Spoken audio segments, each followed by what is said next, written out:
Hello, parents. This is Miss Myers, and I want to talk to you about something that we did in class on Thursday. Um, we came up with social contracts for each of my classes, and the social contract is created by them, led by them. Every single thing in this contract is something that they agreed upon. I stood at the front of the room and I asked them how they want to be, how I should be held accountable to them, how they should be held accountable to each other, and then how they should be accountable to me. And each classroom, each home, it's divided by homerooms. I wanted to make one video, so I've got every single homeroom in this video. So you should know who your student's homeroom teacher is, and you'll find what they agreed to. They were all a part of this. I did not create any of this. This is all them. So, so they said in my homeroom that Mrs. Myers, these are the ways that I am accountable to them. I should be nice to them and respectful. They think that I should listen to them and be patient with them. They think that I should treat them equally and be fair, and that I should be understanding. They said the ways that they should be accountable to each other is that they should be kind to one another and patient. They should not interrupt each other and raise their hands.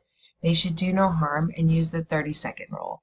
The 30-second rule is something that I've brought up to them, and I think it's very important.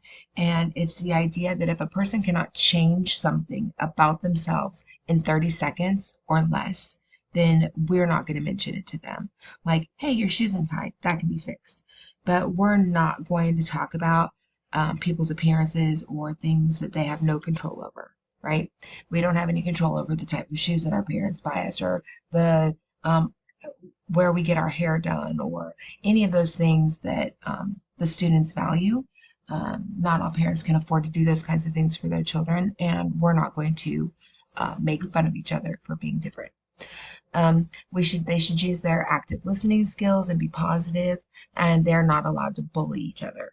And I've asked them specifically what bullying is, and they said bullying is teasing and bullying is calling names. So when they say no bullying, that's what they mean. Then I asked them how should they be accountable to me, and they said that they should pay attention and listen. They should not talk while I'm talking, and they should not argue with me. That they should practice habit one and take responsibility for their own learning. They should not lie, and I thought this was so sweet that they said that they should be supportive of me, and I really appreciate that. You've raised some really sweet kids. All right. So Mrs. Williams' homeroom has said that the ways that I should be held accountable to them is that I should be kind and respectful. I should be fair and not have any favorites. I should be honest and even entertaining. I thought that was funny. And then we talked about what's subjective, right? So what's entertaining to me may not be entertaining to them, and vice versa. I kind of did a little tap dance, and they understood. But I understand what they're saying. They want me to keep class fun and light. I should not yell, I should not call names or tease. And I came up with that because they said that I shouldn't bully, or anyone, the teacher shouldn't bully. These aren't things that I do, but these are things that I shouldn't do, and I agree with them. So I said, does bullying mean calling names and teasing students? And they said yes, so that's what I wrote. Students are accountable to each other. Again, they should use the 30-second rule when they talk to each other. They should be kind and not bully each other. They should not put their hands at each other or throw things at each other. And this goes for not just inside my classroom, but this is for lunch too. We're not throwing things. We've had a couple incidents where kids are just play throwing stuff across the table, and they agree that they should not do those things. They should listen and not interrupt each other, and raise their hands so that they're being respectful of each other's time. And then they said the ways that they should be accountable to me is they should pay attention and listen. They should not talk while I'm talking, and they should not argue with me. They should act like scholars and not use curse words. They should be respectful and not yell at her, and they should be honest with her. So those are the things that Miss Williams' homeroom is signing for their contract. Miss Carlin's room. So the ways that they want me to be held accountable to them is that I should be nice to them and respectful. I should be patient and helpful. I should treat them like fourth graders and not first graders. And I like that. They want to be treated like bigger kids. And treat them equally and don't show any favorites. They should be held accountable to each other. So students should be helpful to each other. Students should listen to each other and be quiet when other students are talking.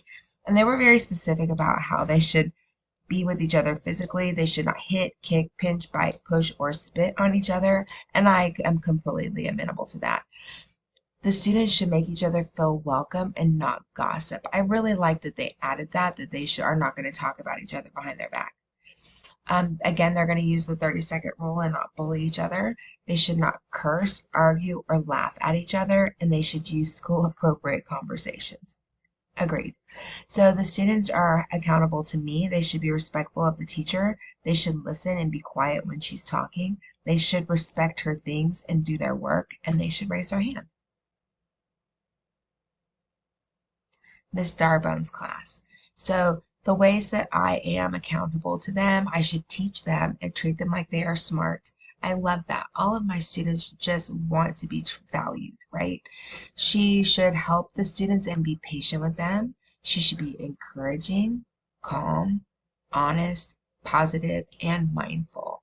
So this last little mindful bit is also part of this. I think it's a TikTok, you know, very mindful, very cutesy, because that's where they were going with it. But I think that we also talked about what it means to be mindful and be thinking about other people all the time when we say and do things.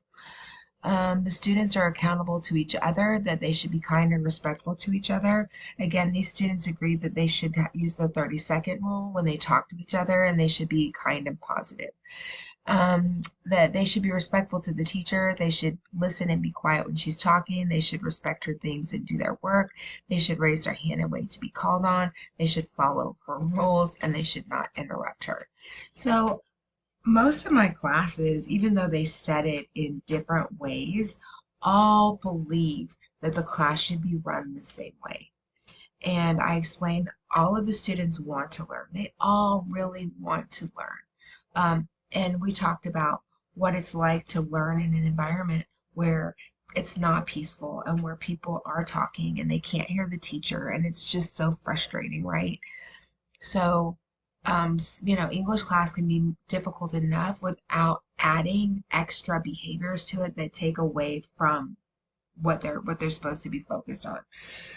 So these are their social contracts. I am printing them out on large poster paper. Each student in the classroom will sign their social contract, and then this will dictate the consequences of the behaviors in class. Because if they are not following the social contract that they set, then that's where consequences come into place. So if you have any questions, you can send me an email. Thank you.